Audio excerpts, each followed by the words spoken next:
Welcome back to our Full Circle series on marketing and sales tips. Right now, we're going to discuss something that I lack a little bit of confidence in, and that's marketing yourself. And so to turn it over to the industry expert, we're going to have the owner of Full Circle Realty, Chris Mayer, discuss a little bit about marketing yourself and the steps you need to take.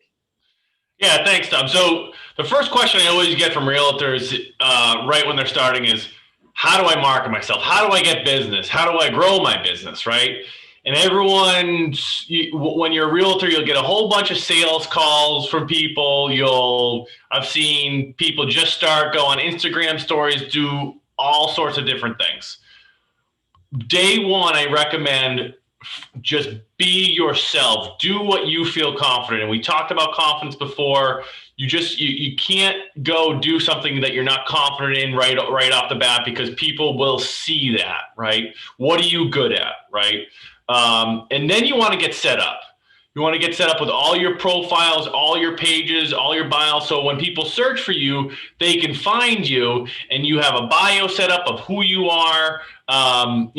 Pages to set up are your Zillow page, realtor.com, Instagram, Facebook. There's all sorts of different pages that you can get set up, or people can find you. Google business page. There's a ton of different pages that you need to get set up so people can find you. Yeah, absolutely. And I think that's so important to do up front. That way you do it once and you just knock it out. And then when you start talking to those people within your network, they're able to find you easily. They're able to validate that you do work in the industry. And it's really easy for you to move forward with building some of your systems to be able to collect reviews and do all these things that are required to kind of build your online presence. But back to what you said in the beginning, being yourself is the most important thing. We've lost referral partners. It's happened to both of us, right? In our business, we've lost referral partners because they just put on this sales shtick that isn't them. When we start talking about who you're going to want to contact right off the bat within your close network, they're in your close network because they like you.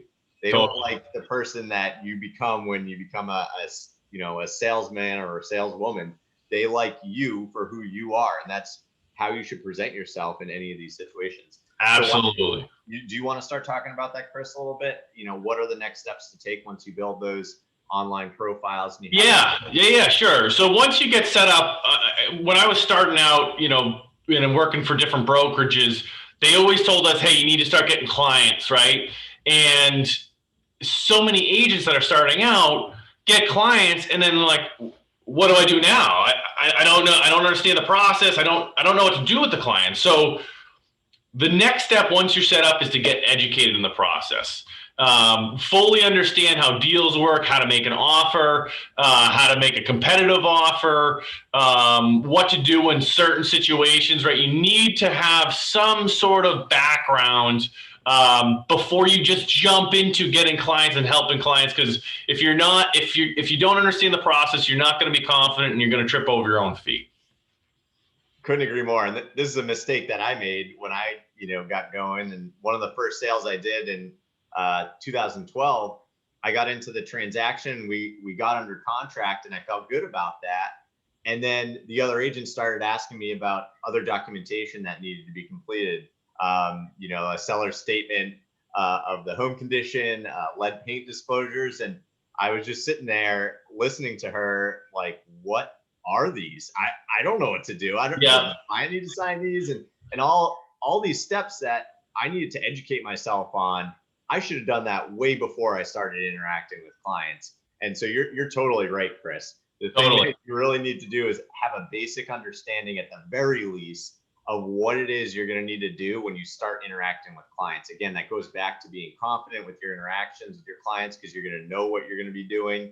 And you're going to understand how to proceed through a transaction. You don't want to be learning on the fly like I did. You're going to want to have an idea of how to navigate through that transaction and get them to closing. Absolutely. And some things you can do to get educated, or you can go to first time homebuyer seminars that another realtor is presenting, right? You can, listen to podcasts. There's so many resources. You can talk to your broker. Your broker will likely, hopefully have some trainings available for you to, frequently asked questions. There's all sorts of stuff you can use, resources you can use to get yourself educated. So just use all that and learn as much as you can, as fast as you can when you're getting started. Most definitely. So now, you've gone through step one, building that backbone of having your profile set up, your bio, all that good stuff. Now you have a good understanding of what the real estate transaction process is like in your area, in your state. What is the next step, that third step that you're going to want to take? Yeah. So the next step is really letting your book of business and building your book of business and letting everyone know in your network that you sell real estate. That's critical. Now you have to start marketing yourself, and you can do this on your own, right? First of all, you got to create your book of business. And how do you do that? There's plenty of ways, but write down a list of everyone you know, friends from some of your best friends, your family, all the way to your dentist and who does your hair, and people you went to high school with, people you went to college with. I remember when I was starting out, on social media, I would send personal messages, and this is a great screen here too, just to help you build your book of business and build a database, put as many names as you possibly can into that database and start reaching out to them. And when I say start reaching out to them, I don't mean sending one email to 1,000 people saying you're in real estate. I mean personalized emails to each individual, right? I used to, when I was getting started, I used to try to send 10 to 15 messages to people that were in my network that might be considering buying or selling in the future. And I would just touch base with them. I'd see what they're doing on social media and say, hey, looks like everything is going good. Just want to let you know I'm building my real estate career. Do you know anyone looking to buy or sell? I appreciate you help me build my career. You don't need to say you're just starting out. You just say you're building your career and reaching out. Really, the goal isn't for them to find someone. It's really to ask them for the business and say, hey, are you guys buying or selling? But doing it indirectly. So. And can you explain a little bit, why is this the best place to start? With your personal network of people that you already know. Yeah, it's just those people have already a certain level of trust with you. I remember one of my first deals was with someone I went to college with, right? And I reached out to him just like I was saying, and via social media. Hey, do you know anyone looking to buy or sell? And we already had a relationship with, and so that was easier for me to get started with someone I knew versus someone from the internet where I have no idea how to close this transaction. It's a little less comfortable for me. So it's really good to start with your network because you already have that comfort level. Absolutely. And I think you hit on some really important points there. For you, a lot of people, it's very difficult to overcome that barrier of presenting yourself to the world in sales and saying, how can I help you with a service? And right. So to overcome that, it's a lot easier to talk with people that you already know, that existing network. So to get into the sales world, that is always the best first step, is to talk to the people you know that you're already comfortable with. And for you personally, it's free. You don't have to invest a lot of money up front. It's something where you can start building that book of business and getting some sales under your belt without having to allocate some of those fixed expenses to a marketing budget. And so it lets you build that momentum, and really that pays dividends years down the line. So we'll get into that in a little bit here, but it's something that is free. It's going to have a much higher success rate. You're going to convert more clients, and it's going to be easier for you to overcome those hurdles of getting into the sales world. So, yeah, totally. I get the question all the time from other agents is, hey, when do I start spending money? Where should I spend my money to market myself? And I didn't spend money to market myself until like year 4 or 5, when I was ready to take on more business and scale, right? I was working my network for years and socializing and meeting new people and doing it myself. So when I was ready to grow my business and scale, I was confident in what I was doing, and I knew I wasn't going to be throwing money away to leads that I couldn't handle or didn't know how to handle. Right? That's different from everyone. So you kind of, again, step one is be yourself. If that's what you're comfortable with, and you're confident that that's the way you want to go, spend money. That's totally fine. But you just have to do what's right for you. And I find in general, it's typically better to work your network first before you're ready to scale. And like you said, it's cheaper. It's much cheaper, and there's lower risk of spending all this money, not getting the return on investment, and now you're dead in the water, right? Certainly. And so when you started scaling year 4 and 5, that doesn't mean you totally forgot about your existing network, right? And those clients that you'd worked with over those first 4 or 5 years, you still work that network today. Is that correct? Absolutely. My network's grown so much from those years of meeting new people and working my network that I get a ton of repeat business from my network, and also I'm growing my network organically. I think probably our business still today, 80% of our business is from our organic network and 20% is from marketing. So it's not something like that. So, and that goes, really gets into where you want to allocate your time. Your time is money, in sales. And so if you're able to convert your organic network at a 95% rate, you don't have to spend a lot of time chasing down leads that will be dead in the water or won't convert at some point. And so that when you engage with those folks, it's going to lead to business now and business in the future. Whereas when you start stepping out into the world of generating leads that are not from your organic network, that conversion rate will go down.